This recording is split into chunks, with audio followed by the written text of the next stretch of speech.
Christ. Magandang umaga po sa inyo pong lahat. May kita po natin sa ating Ebanghelyo na dumating ang ina ni Jesus at ang kanyang mga kapamilya. Tila siya'y sinusundo at nais kausapin. We saw the family of Jesus asking to meet Him. At doon sinabi sa mga taong nasa kanyang harapan, "Whoever does the will of my Heavenly Father is my brother and sister and mother." Ang mga kapamilya ko ay yung mga sumusunod sa kalooban ng Diyos. So mga kapatid, isipin po natin na parang tinatakwil, itinatanggi ni Jesus ang kanyang pamilya. Kasama na ang kanyang inang si Maria. Pero sa katunayan mga kapatid, kabaliktaran ang nais na ipahayag ni Jesus. Nais niyang sabihin dito na ang kanyang ina ay isang modelo ng pagkikinig at pagsunod sa Diyos. At first, it might seem that Jesus is rejecting His family, but in fact, He's actually telling the people that Mary is a model of faith. At hindi po lamang iyon, dahil pati ang lahat na mga gumagawa nito at sumusunod sa kanyang ina ay kanyang nagiging kapamilya, kahit hindi kadugo. Those who follow the Lord's will become part of His family.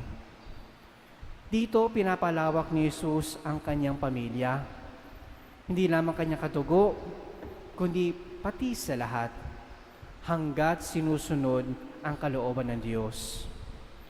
At dalawang paraan, mga kapatid, dalawang hakbang ang sinasabi ni Jesus na dapat nating gawin para maging parte ng kanyang pamilya. Ang makinig at tukdin ang kalooban ng Diyos. Ang problema, mga kapatid, ay marami sa atin ay hanggang pagkikinig lamang. Walang aksyon. Most of all of us are only about hearing what is the will of God, but failing to follow through and to do our part. Madaling sabihin, mga kapatid, o pakinggan, pero mahirap gawin.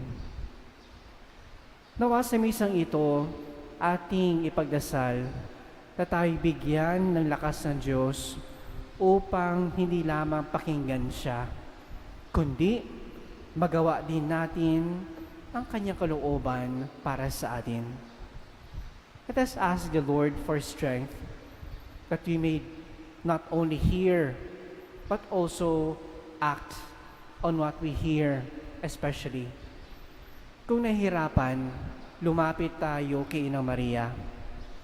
Siyang katulad natin na kinayang isang tabi ang kanyang pansariling nais at sa halip tanggapin at sundin ang perpektong plano ng Diyos para sa kanya. At tao din katulad natin ay nagbibigay pag-asa para sa ating lahat. We can also follow through like Mary. Because she was the first one who was able to do it, human as she is, we are also able to do what Mary did. At tayo na nakikinig at sumusunod ay nagiging parte ng pamilya ni Jesus. Hindi man sa dugo, kundi sa pananampalataya. We are not, even though we are not family of Jesus by blood, we become family by our faith. Dito pa lamang sumundo at balang araw sa langit. Amen.